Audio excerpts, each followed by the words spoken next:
So next up is Ylang-ylang. I can't believe I've never done this one.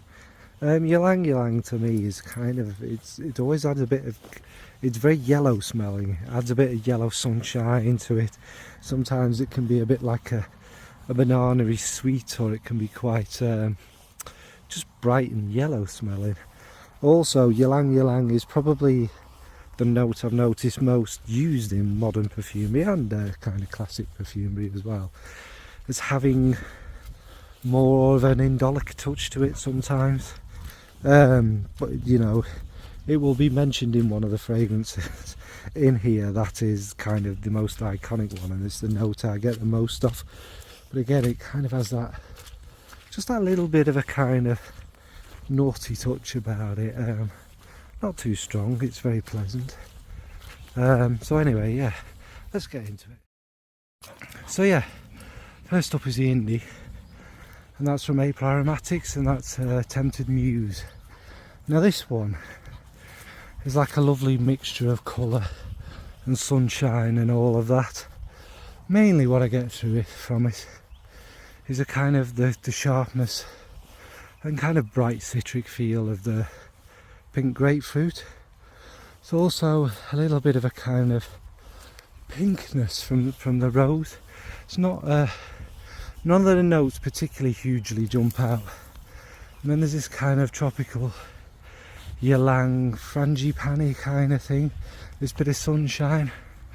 And I'd say in this one the ylang-ylang is more that beaming yellowness, which adds to one of the kind of colours of this fragrance.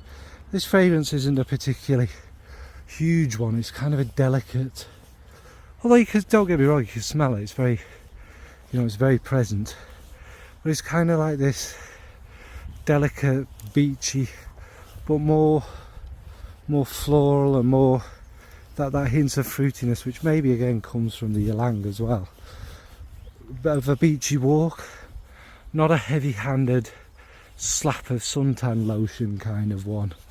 And like I say, the colours are kind of what you smell the most. The kind of slight red, sharp grapefruit, the beautiful yellow ylang, the pinkness of the rose. I think there might be tuberose in there as well, giving it another little hint of floral sweetness. But it's not particularly obnoxiously sweet, it's naturally sweet and floral. So yeah, that's April Aromatics, Tempted Muse. Now for niche is a very famous one, a very, very famous one, and that's Carnal Flower from Frederic Malle. Now, as we all know, this is predominantly a tuberose one, and quite a tropical smelling, again beachy, slightly tuberose one. But what it is the tuberose starts off with a kind of weird watery kind of fruitiness with the tuberose, which comes from the melon or watermelon, I'm not sure which one it is. But that's quite distinctive and quite unusual in the beginning, and then it kind of warms up and gets a bit richer and a bit thicker and a bit more beachy. I think there may be frangipani, but the sunshine and the warmth and some of the texture definitely comes from the ylang-ylang. I think there's sometimes a tiny hint of something a little bit kind of indolic in there as well, a little bit of a kind of fleshy feel, shall we say, and that I believe will be the ylang rather than the tuberose. And as we know, this is just such a bright, happy, brilliant one, and in a way the other notes that go with the tuberose kind of, although the tuberose is by far and away the star, they kind of drag the tuberose in different directions, and also kind of calm it down a bit from being too massive and too in your face. So I think this one, you probably have to be a tuberose lover, but if you're not, I think the other notes temper it enough, and that sunshine and that warmth and that brightness from the ylang-ylang makes this that special fragrance that it is, I think, anyway. So that's Frederic Malle's Carnal Flower. And finally, for the designer, it's probably one that's not very spoken about ever at all, and I think it's one of the best from dupe. That's Dupe Homme dupe Homme Absolute, which is an eau de parfum.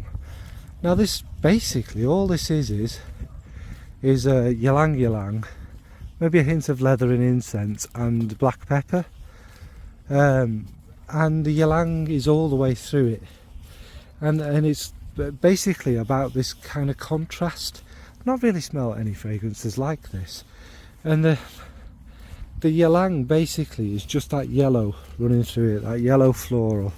Don't really pick any other kind of florals in there, and it's yellow enough and kind of tropically sunshiny enough to be a little bit fruity, you know, like almost your banana sweetie kind of thing. But yeah, it balances that dark black pepper, the kind of smoky almost incense, and the leather, kind of black smooth leather in the base. It's really simple, and it's really, you know, you get these leather fragrances that are mixed with fruits or florals, but I've never smelled one mixed with ylang-ylang, and it works. It really works. It's the sunshine with the blackness and the kind of darkness, and the black pepper really is quite prominent in it, to be fair. So that spicy edge gives it something. It's very easy to wear. Excuse me, it might not be for everyone, but it's one that's just not spoken about ever. You know, if they complain that, you know, oh, dupe mate, you know, really obnoxious kind of synthetic and name ones. This one's not. It's ylang, leather, like I say, incense and black pepper. All of them smell very natural to me. Of course they won't be. Of course they'll probably mainly be accords. But because it's so simplistic and so good and contrasted, I think if you've never smelt this and you're a dupe snob, just give this one a try. I think it might change your mind. If you're looking for something complex and you know, tells a story and all this, probably not one for you. But as far as a simple yellow and black kind of smoky, leathery, spicy fragrance, this is up there. So that's a dupe Homme Absolute. So what about yourself? Are you a big ylang-ylang fan? I've kept it brief, hopefully. Is it one of them florals that you struggle with, or one of them florals that you can't get enough of? Now the other choice, obviously, for the designer, which I didn't do, was Chanel No. 5, which is probably the most famous one.